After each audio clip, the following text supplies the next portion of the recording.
Bihar election ಬಿಸಿ ನಡುವೆ ಕಾಂಗ್ರೆಸ್ಗೆ ಆತಂಕದ ಸುದ್ದಿ. ಎಐಸಿಸಿ ಅಧ್ಯಕ್ಷ ಮಲ್ಲಿಕಾರ್ಜುನ್ ಖರ್ಗೆ ಅಸ್ವಸ್ಥರಾಗಿದ್ದಾರೆ. ಬೆಂಗಳೂರಿನ ಎಂಎಸ್ ರಾಮಯ್ಯ ಆಸ್ಪತ್ರೆಗೆ ದಾಖಲು ಮಾಡಲಾಗಿದೆ. ಬಿಹಾರ ಎಲೆಕ್ಷನ್ ಹೊಸ್ತಿಲಲ್ಲೇ ಕಾಂಗ್ರೆಸ್ಗೆ ಬಹುದೊಡ್ಡ ಆಘಾತಕಾರಿ ಸುದ್ದಿ. ಎಐಸಿಸಿ ಅಧ್ಯಕ್ಷ ಮಲ್ಲಿಕಾರ್ಜುನ ಖರ್ಗೆ ಅಸ್ವಸ್ಥ ಅನ್ನೋ ಮಾಹಿತಿ. ಬೆಂಗಳೂರಿನ ಎಂಎಸ್ ರಾಮಯ್ಯ ಆಸ್ಪತ್ರೆಗೆ ದಾಖಲು, ಟ್ರೀಟ್ಮೆಂಟ್ ನಡೀತಿದೆ. ಉಸಿರಾಟ ತೊಂದರೆ ಹಿನ್ನೆಲೆ ಆಸ್ಪತ್ರೆಗೆ ದಾಖಲು ಮಾಡಲಾಗಿದೆ ಅನ್ನೋ ಮಾಹಿತಿ ಲಭ್ಯವಾಗಿದೆ. ಬಿಡುವಿಲ್ಲದ ಕಾರ್ಯಕ್ರಮದಲ್ಲಿ ಪಾಲ್ಗೊಂಡಿದ್ದರಿಂದ ಖರ್ಗೆ ಅಸ್ವಸ್ಥ. ಟ್ರೀಟ್ಮೆಂಟ್ ಬಳಿಕ ಚೇತರಿಸಿಕೊಳ್ಳುತ್ತಿರುವ ಮಲ್ಲಿಕಾರ್ಜುನ್ ಖರ್ಗೆ. ಬಿಹಾರ ಚುನಾವಣೆ ಬಿಸಿ ನಡುವೆ ಕಾಂಗ್ರೆಸ್ಗೆ ಇದು ಆತಂಕದ ಸುದ್ದಿ. ಎಐಸಿಸಿ ಅಧ್ಯಕ್ಷ ಮಲ್ಲಿಕಾರ್ಜುನ ಖರ್ಗೆ ರಾಷ್ಟ್ರೀಯ ಅಧ್ಯಕ್ಷನಂತಲೇ ಕರೆಯಿರಿ. ಬಿಹಾರ ಎಲೆಕ್ಷನ್ ಇದೆ. 243 ವಿಧಾನಸಭಾ ಕ್ಷೇತ್ರಗಳಿದ್ದಾವೆ ಬಿಹಾರದಲ್ಲಿ. 121, 122 ಮ್ಯಾಜಿಕ್ ನಂಬರ್ ಪಾಸ್ ಆದರೆ ಅಧಿಕಾರದ ಗದ್ದುಗೆಯನ್ನು ಏರಬಹುದು. ಓತಪ್ರೋತವಾದಂಥ ಓಡಾಟ ಬೇಕು. ಕಾಂಗ್ರೆಸ್ ಅಲ್ಲಿ ಅಧಿಕಾರವನ್ನು ಹಿಡಿಯೋದಕ್ಕೆ ಸಣ್ಣ ಪುಟ್ಟ ಪರಿಶ್ರಮ ಸಾಕಾಗೋದಿಲ್ಲ.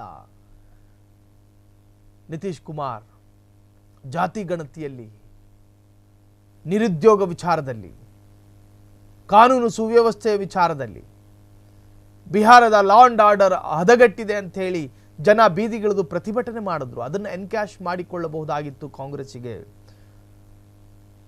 ಜಾತಿ ಗಣತಿ ವಿಚಾರವಾಗಿಯೂ ಕೂಡ ಕಾಂಗ್ರೆಸ್ ಅದನ್ನು ಪೊಲಿಟಿಕಲ್ ಸಬ್ಜೆಕ್ಟ್ ಆಗಿ ತೆಗೆದುಕೊಂಡು ಧನಾತ್ಮಕವಾಗಿ ಅದರ ಪರವಾಗಿ ನಿಂತು ಮಾತನಾಡಿತ್ತು. ನಿರುದ್ಯೋಗ ಸಮಸ್ಯೆ, ಬಡತನ ಈ ಎಲ್ಲವನ್ನ ಮುಂದಿಟ್ಟುಕೊಂಡು ಕಾಂಗ್ರೆಸ್ ಈಗ ಒಂದು ಸ್ವಲ್ಪ ಪ್ರಚಾರದಲ್ಲಿ ಇದೆ. ಇಂತಹ ಸಂದರ್ಭದಲ್ಲಿ ರಾಷ್ಟ್ರೀಯ ನಾಯಕರೊಬ್ಬರು ಉಸಿರಾಟದ ತೊಂದರೆಯಲ್ಲಿ ಆಸ್ಪತ್ರೆಗೆ ದಾಖಲಾದರೆ ನಿಜಕ್ಕೂ ಕೂಡ ಇದು ಕಾಂಗ್ರೆಸ್ನ ಜಂಘಾಬಲವೇ ನಡುಗುವಂತಹ ಸುದ್ದಿ. ಬಿಹಾರದ ಎಲೆಕ್ಷನ್ ಇನ್ನೇನು ಹಬ್ಬ ಮುಗಿದ ತಕ್ಷಣವೇ ಅಧಿಕೃತವಾದಂತಹ ಡೇಟ್ ಅನೌನ್ಸ್ ಆಗುತ್ತೆ. ಈಗಾಗಲೇ ಎಲ್ಲ ತರಹದಲ್ಲಿ ಎಲ್ಲ ಪಕ್ಷವೂ ಕೂಡ ಅಖಾಡಕ್ಕಿಳಿದು ಕೆಲಸ ಮಾಡ್ತಾ ಇದೆ. ದಿನಕ್ಕೊಂದು ರಾಜ್ಯದ ನಾಯಕರನ್ನ ಬಿಹಾರಕ್ಕೆ ಕರೆಸಿ, ಸ್ಟಾರ್ ಪ್ರಚಾರಕರನ್ನ ಕರೆಸಿ ಪ್ರಚಾರ ಆರಂಭ ಆಗಿದೆ. ರಾಹುಲ್ ಗಾಂಧಿಯ ನೇತೃತ್ವದಲ್ಲಿ ಮಲ್ಲಿಕಾರ್ಜುನ್ ಖರ್ಗೆ ಸಾಕಷ್ಟು ಬಾರಿ ಹೋಗಿ ಬಂದರು ಬಿಹಾರ ಎಲೆಕ್ಷನ್ ಸಂಬಂಧ. ಡಿ.ಕೆ. ಶಿವಕುಮಾರ್ ಹೋದರು, ರಿಜ್ವಾನ್ ಅರ್ಷದ್ ಹೋದರು. ಹೀಗೆ ರಾಜ್ಯದ ಬೇರೆ ಬೇರೆ ಕಾಂಗ್ರೆಸ್ನ ನಾಯಕರೆಲ್ಲರೂ ಕೂಡ ಹೋಗಿ ಬರ್ತಾ ಇದ್ದಾರೆ. ಸೊ ಇಂತಹ ಸಂದರ್ಭದಲ್ಲಿ ಮಲ್ಲಿಕಾರ್ಜುನ್ ಖರ್ಗೆ ಅವರಿಗೆ ತೀವ್ರ ಅಸ್ವಸ್ಥ, ಉಸಿರಾಟದ ತೊಂದರೆ ಇದೆ ಎಂದು ಹೇಳಲಾಗ್ತಾ ಇದೆ. ಈಗಾಗಲೇ ಎಂಎಸ್ ರಾಮಯ್ಯ ಆಸ್ಪತ್ರೆಗೆ ದಾಖಲು ಮಾಡಲಾಗಿದ್ದು ಟ್ರೀಟ್ಮೆಂಟ್ ನಡೀತಾ ಇದೆ. ಅವರ ಆರೋಗ್ಯ ಸುಧಾರಿಸಲಿ ಅಂತ ಹೇಳಿ ಕಾಂಗ್ರೆಸ್ನ ಅನೇಕರು ಪ್ರಾರ್ಥನೆಯನ್ನು ಮಾಡಿಕೊಳ್ತಾ ಇದ್ದಾರೆ.